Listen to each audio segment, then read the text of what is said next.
the second period have a 5-4 lead. Will be held in by Malinsky at the point. 5 to go in the power play. Malinsky left side. Middle of the ice to Taves. Right side Nichushkin. The big Russian takes a look. Nichushkin back to Taves. Has a lane. Took a shot. They score. Faber had jumped out of the box, but that double deflected in. And this game has been absolutely bonkers. It's 5-5. Yeah, some ricochet, deflection, pinball, bull crap. 10-10, Wild lose to the Avalanche last night. The score was 9-6. 9-6 in the Stanley Cup playoff game.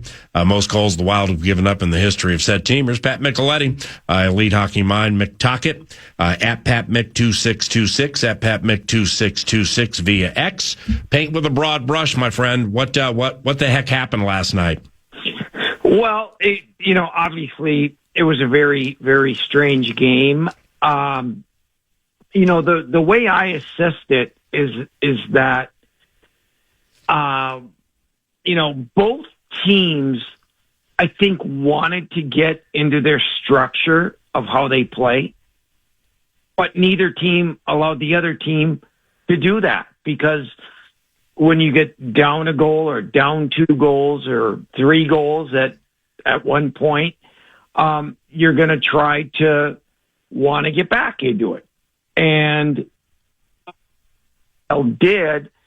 And then Colorado says, okay, well, we better start.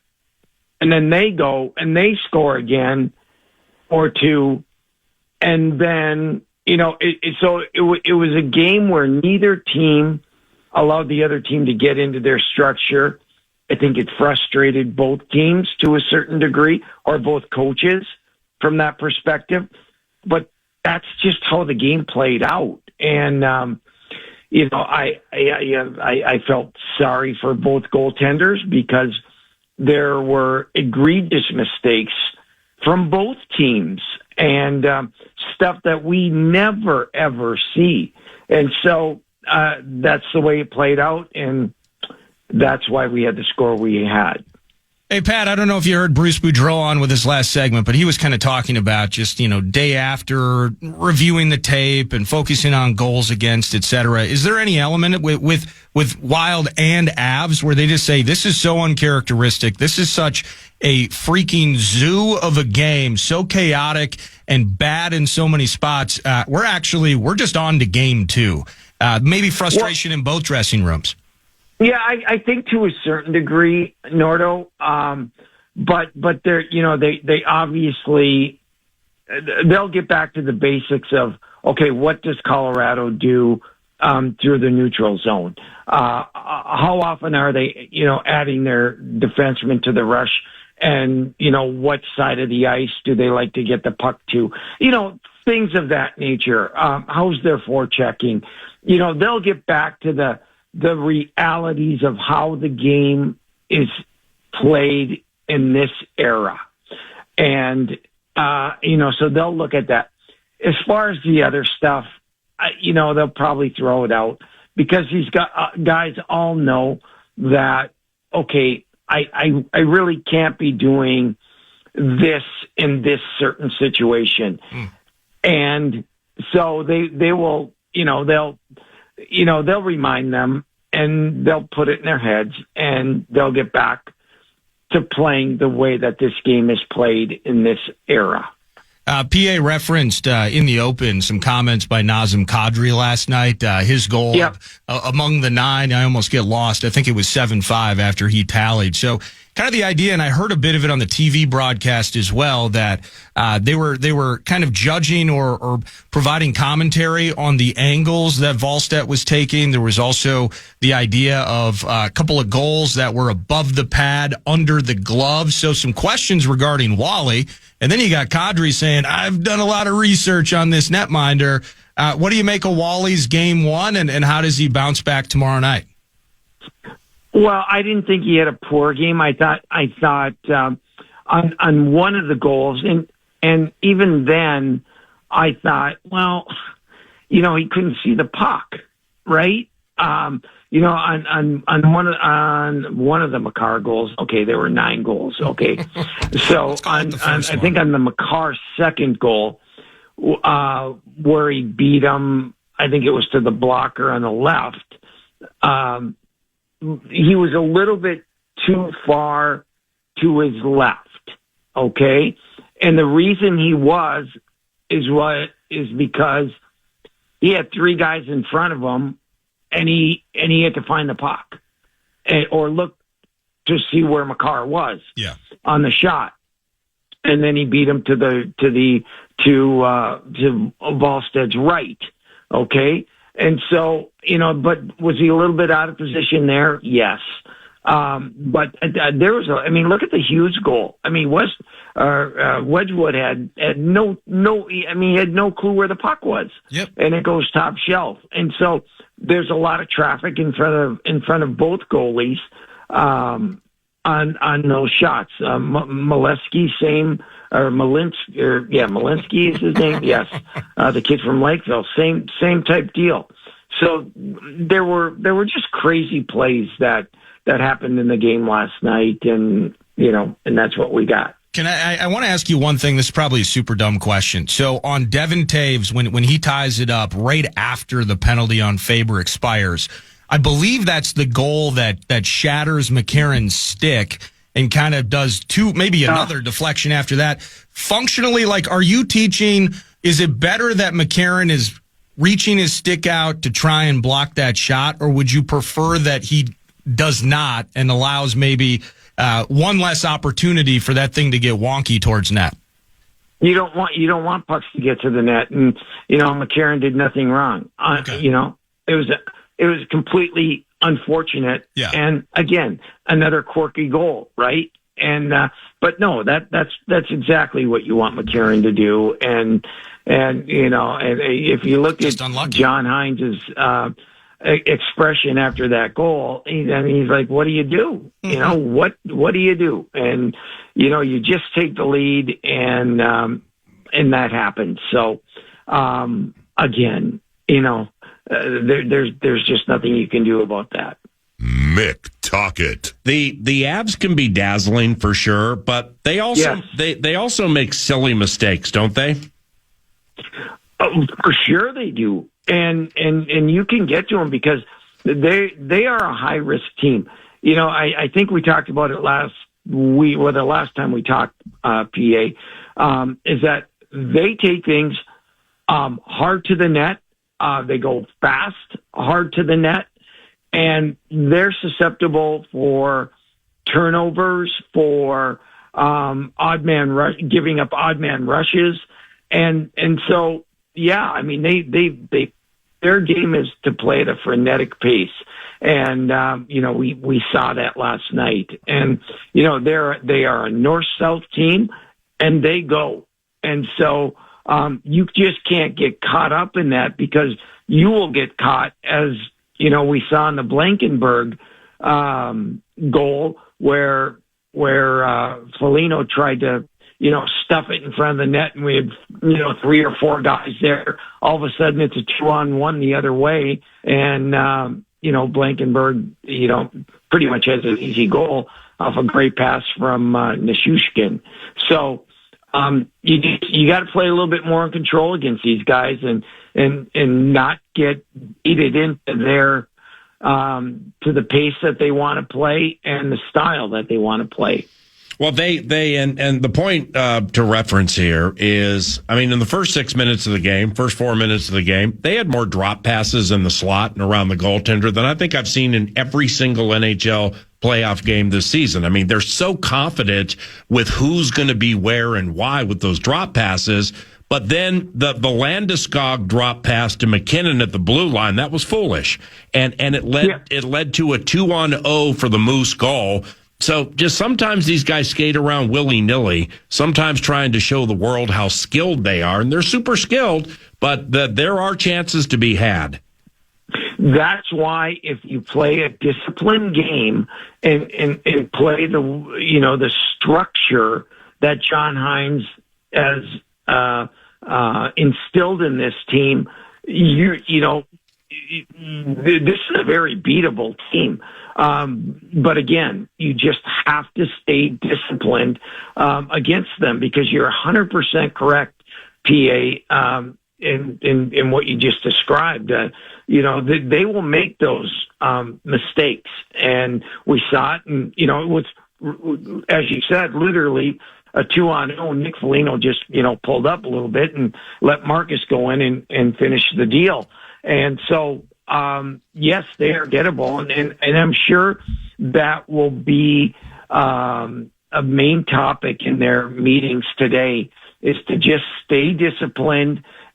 Discipline meaning in the style of game that you have to play, because we know Minnesota can score goals. With Boldy, Kaprizov, Zuccarello.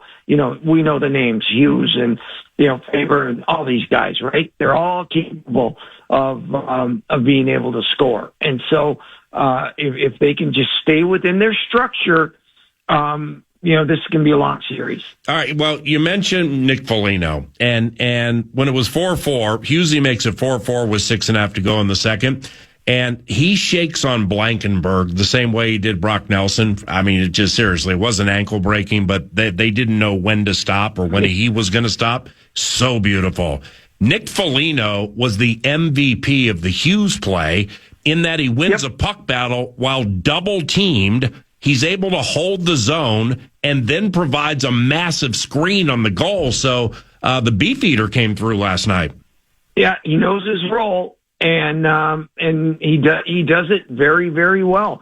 And yeah, I mean, Wedgwood just stood there. He had no clue that a shot was coming and who it was coming from. And yes, all the credit goes to Foligno there, because he's a big boy, and to move him out in front of that net is a difficult task. And you got to remember, the Colorado defensemen are not very big, and they're not very physical, and that's one thing I really believe Minnesota has to take advantage of. They can't allow the skilled decor that Colorado has to get up in the play. But secondly, they've got to continue to hit them, pound them, get in front of the net, make them work hard to try to move you, because that's going to tire them out a little bit.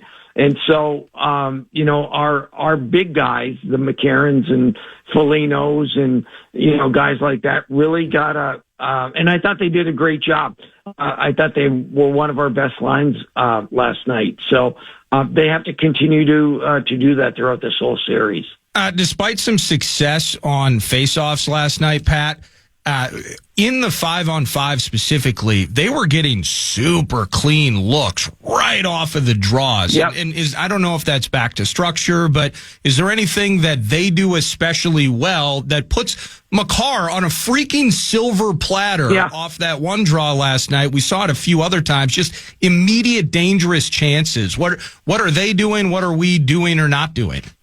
Well, those are all set plays. And, unfortunately on that goal, the one you're referring to, Nordo, Kaprizov, instead of going to Makar, which he should have, he went, to his right. He was following the puck, and you can't be following the puck. You've got to be again. And listen, that happens, but it typically in a normal game, that doesn't happen. Kaprizov knows his assignment there, and his assignment is to go to that weak side D, and he didn't, and left Makar wide open, and rest is history. Mick, would you, just riding your discernment, what you've seen, what you know, would you come back with Gus game 2 so Wally can catch his breath? Not at all. Not for me anyway. And the same thing with, they're saying in Colorado, do you come back with Wedgwood? Of course you do. Both coaches have been riding their guys, and I just think it was a game where both goalies were left hung out to dry, and in a more structured game, both goalies will be better. And I think what we saw last night is an aberration, and I don't expect to see that again. Not that I don't think that there'll be more than 7 goals scored in the game, but I think it'll be a different type of game. And so, and that's really when you need your goaltender to make saves. Okay, so with no Brodin for the immediate future, and I'm spitballing here. It's not like I'm married to these takes or anything, but you're an elite hockey mind and I'm not. Would you consider splitting Faber and Hughes? Well, I think you have to. I think in certain instances you might want to think about it, depending on the matchup. Now, I didn't think Nathan McKinnon last night was ultra scary, if you understand what I mean. Yeah. Where he had these big bursts that he comes down and beats guys, and really disrupts things. I didn't see that a lot out of him last night. But I would try to get Faber out against him as much as possible, if I could. So, that's, there's some guys on the back end who did not have a good game last night, and we don't need to mention who they were, but I think you got to and I think they'll be cognizant of the matchups that they can get at. Similarly, with Eriksson Ek being on the shelf, different position, but maybe problematic issues missing Eki, of course. What'd you think a year off? And is there something specific that you're saying, game 2, and maybe it's all back to structure, but whether or not we have him, what's an issue that stems from that we need to be cognizant of moving forward? Well, Yurov made a great play on the Hughes goal that PA was referencing earlier, and I thought he got a little confidence last night too, because he was much better on the draws. He was putrid heading into this series. He's not very good in the Dallas series, so I think he got a little confidence there. I thought he played a fine game, but that being said, you just don't replace Ek for what he does. And then it changes your lineup a little bit too. And you're moving guys around that maybe, shouldn't be where they are in the lineup. So, I thought Yurov was fine. And, I think we all hope Ek gets back very soon. You're awesome. You're awesome, my brother. Call you soon. Have a good day. You too. Thanks, guys. Pat Micheletti at Pat Mick 2626 at Pat Mick 2626. Follow him as 9 to noon does, if you are so inclined. We ran some talkbacks in vexing the boxes vexed. We ran some in the opening segment in emergency-like fashion. We're going to run talkbacks around the corner. Wild-related talkbacks on that 15-goal thing that we all witnessed last night in boomtown rats-like fashion because we were up all night.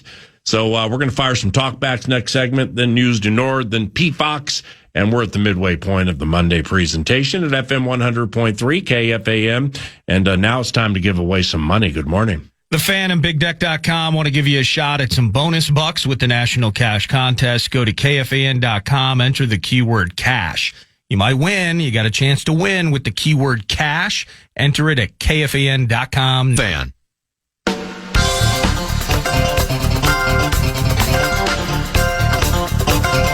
L. All right, the brothers dig this free Marcus Foligno wraparound. Going right to the blue paint, and Wedgwood made the stick save, the Avalanche counter. Nichushkin with Blankenberg going in front. Blankenberg open, scores. Second goal of the game for Nick Blankenberg. He's having a night. He beat Volstead off the rush again. The Avalanche make it 4-2. Yeah, you come for McKinnon and McCarr, and Drury, Blankenberg, and Malinsky score. The State of Hockey gave yours truly via his Twitter feed just an elite deep dive on Sam Malinsky. And I knew most of this. Okay, apologies. Not a covenant cleanup. Apologies from yours truly that with Sam Malinsky, D-man for the Colorado Avalanche, that yours truly did not mention that he is a Lakeville, Minnesota native, which we knew. We also knew he played NCAA hockey at Cornell, and we didn't know he was a captain his senior year. And we also didn't know that he earned All-American honors. So, company claps for Sam Malinsky for being a fine young man and ascending and having a dream at one stage of his life and taking it all the way to All-America status and even scoring a goal against his former favorite team, the Minnesota Wild, given he's Jay Cottinger, Lakeville go crazy. Sam Malinsky, don't leave home without him. Thank you very much, Andrew Hughes. It's 10:34. Here comes some talkbacks. Hey, PA and Nordo, turned on that game last night, and I saw a bevy of stars, but they weren't hockey players. I saw Usain Bolt. I saw Edwin Moses. Hey. I saw Carl Lewis. I saw Flojo. That was a track meet. That wasn't a hockey game. The Wild have to buckle down and start playing some heavy-handed hitting, or this series is over. Go Wild. Yeah, I love that. Jared Bednar, coach of the Colorado Avalanche. I mean, he's high end, but what a perfect scenario for him, because coaches don't like to be happy and smell roses, and they like to complain and have problems to fix. That's age old. I mean, what a great situation for him. They win the game, but they give up 6 goals. I always love that one. So there's plenty about which to be cranky. Face changes are required in this series. We learned that in about 4 minutes. I mean, the shots in the first period were 4-4. And then all of a sudden, like, you turn around for a second and it's 9-4 on the shots for Colorado. Colorado got its second power play either 3.5 minutes into the second period or with 3.5 minutes to go in the second period. And then I'm like, second power play, Dallas would add 7 by then. I always love that one. So face changes absolutely are required for they should play this series at Arapahoe Park, the racetrack outside of Denver, because it's racehorse hockey. And compared to what we saw against the Dallas Stars, comparatively speaking, you know, the Avalanche sent Anze Kopitar into retirement. And he's a fantastic player, a Vox in the Box staple from days gone by at XL Energy Center. Drew Doughty's up there in years. They didn't have Kevin Fiala. So what they're getting, what Bednar and his team are getting, is dramatically different than the last series. Ask Scott Wedgwood. He gave up 4 goals in the sweep of the Kings. He gave up 6 last night. So if you're the coach of the Avs or on that staff, I mean, you woke up so happy this morning, got the money, reason to complain when you see the players for the film study gave up 6. Wedgwood, talkbacks. Colorado's the 1 seed. They're at home. They were rested. We showed we can hang with them. I think flush it. I think Gus has got to be ready. Ballstead was not good in this game. Defense certainly didn't do him any favors in front of him. Not having Brodin and Eck is a big problem. Got to find a way to get this thing slowed down. I'm not worried about it, but we got to find a way to slow these Avs up a little bit. Yeah, no doubt. No doubt. If Heinze uses Gus game 2, I have zero problem with it. Doesn't mean I'm right. It's just, it's Volstead. It's not even really necessarily completely off last night. It's my man's played 7 postseason games, and that's a stressor. So for somebody to get a game off to catch their breath and then come back at home with the crowd on your side, I'm not mad at that decision. Of course, the Age of Rage got loud on the social media machine last night about when to pull Wally. Why wasn't Wally pulled? Yeah. Fire Hines, all that stuff. Man, you guys all know more about it than me. Okay. So, well, we could just end it right there. But the only time I pull Wally last night is when it was 3-0. And that's way too early to do it. Yep. Because, I mean, it looked like that sucker was en route to like 8-0. So, but then all of a sudden, what are you going to do? You're going to pull him when you tie it 3-3? Or when you come from 3 down? You're going to pull him when it's 4-4? You're going to pull him when you take the lead 5-4? I mean, Wedgwood had pull ability too. And they got to back up that they may like more than we like our backup. Yeah. In Mackenzie Blackwood. So maybe you pull him difficult after situation. Maybe you pull him after Kadri. I mean, that puts it at 7-5. 7-5, yeah. Right? Earlier stages of third period. Yeah. McCarr comes out of there off that draw, as we were talking about with Mick Tocchet. Can't argue with that. But they don't. Yeah, And I like that. I don't necessarily have an issue with that. I mean, in some ways, I'm looking forward, and maybe Wally's looking at it this way too. I want everybody to put their head in a spin cycle here over the next 24 hours, get back to playing the way they know how to play. Yeah. Who wants to be back on the ice and not give up 7 more than Volstad? I mean, that's a disaster that took place last night. That's a wonderful point. And 8 out of 10 times, I would blindly yield to it. The last series was a grinder. Yeah. It was a complete grinder on the goaltender. So it's not an affront, or you're not casting an aspersion or on Volstad if you move to Gus. Correct. Yeah. You're just, hey, love you. You got the rest of the series, bro. I mean, unless things go completely pear-shaped, except for this one. Because we just want you to rest for a second, get yourself mentally clean, get yourself mentally good. But I like what you said there. And the timing of it, it's. I mean, we got a lot of Pierre LeBruns who were tweeting last night. A lot of Wayne Gretzky's, a lot of Matt Duchene's out there on the X machine with the exact time to pull Volstad. But that's social media, emphasis on the word social, and that's just how it's going to work. But I don't know if the 7-5 was the right time, but I can't say it's not, because my answer would be of what you said, or what my lean would be, is if you're Hines and the coaching staff, at what point of the game do you know this blue line that we're putting out there and this 5-on-5 defense, including the forwards, is having problems? It's like, we got no Broads, we got this guy up, we got this guy over there, we got Urov back in the mix, he ain't playing no defense. So we have a problem, and we want to take our number one goalie from that problem, fix the problem, and then try again later. Yeah, no, I think whichever way they go, I can understand and justify it. But in the end, for me, given the issues in front of Wally, whether it's talkbacks, we've talked to Pat Mick, we heard from Boudreau. Yeah.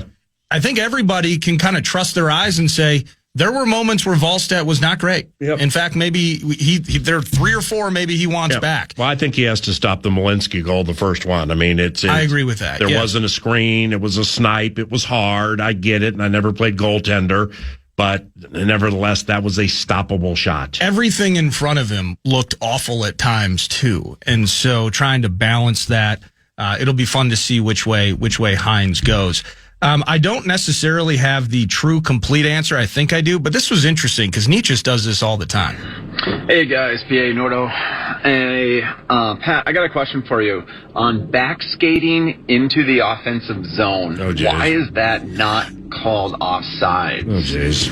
I just saw Colorado do it more than twice last night, and I just didn't understand why that's when the body's across the blue line and then the puck follows after that. Why is that not offsides?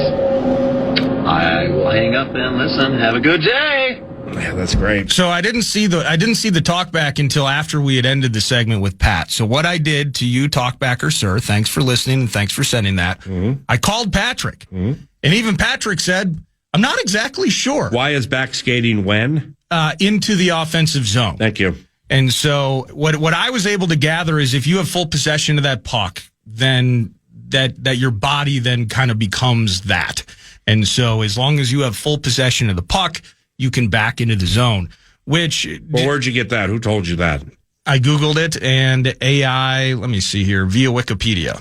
Skating backwards into the offensive zone is not offside because the player has possession and control of the puck, allowing them to precede the puck over the blue line. Yeah. So that's, I don't think I don't know if I have the full answer, but that's what I found, PA. Yeah, after 2:17:53, I might never argue with you again. But I'm trying, yeah. But Nietzsche's... sure would like to... So Nietzsche's... The rule doesn't care about the direction, okay? So it's the direction of the way, whether the person's moonwalking or on charging, the direction doesn't matter. Well, but the idea is it would be offside if you and I are skating towards the offensive zone, I have the puck, and you enter the zone before the puck is, that's offside. Yeah. So, but his question would be, well, okay, so that's body. Body presents in first, and that's offside. But if the player is skating backwards with possession of the puck, that remains onside. But the reason, anyway, the reason that I found it interesting, Nietzsche, who you kind of forget, it's like, oh yeah, they got this other 100-point guy on the team. Yeah, he skates backwards all the time. And he's so good with it. And his ability to pass back to net, it's kind of a unique bit that you don't see a ton of. Yeah, he's the bomb. Nietzsche is a freaking problem, man. Yeah, so, especially when he skates backward into the offensive zone. Let me see here. Talkbacks. This is Chris from Minneapolis. Let's put a little something on the defense. Defense played extremely sloppy. Turned the goal over multiple times in our zone. Very difficult for Wally to stop those types of shots. We need to tighten up that defense. If we don't, it's going to be a short series. We lose in 4. We need to do something. Switching the goalie's not the answer. Yeah, you're right. I mean, if it's close to what it was last night, blue line wise, then it's a 4 or 5 game series. That's what this team is all about: defense and breaking hearts. Emphasis on the breaking hearts after last night. Man.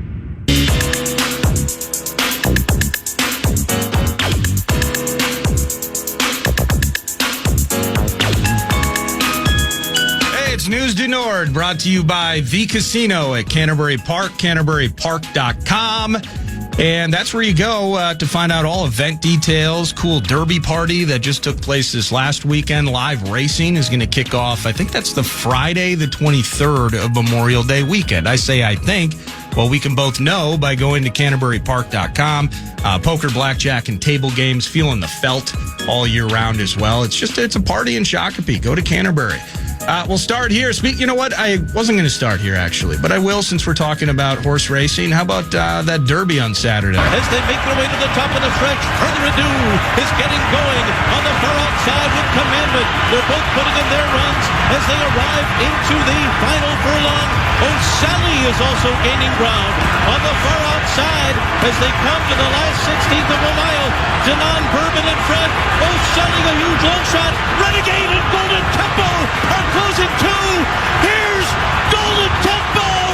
Golden Tempo and Cherie DeVol make history in the Kentucky Derby over Renegade in a final time of 2:02.27 seconds.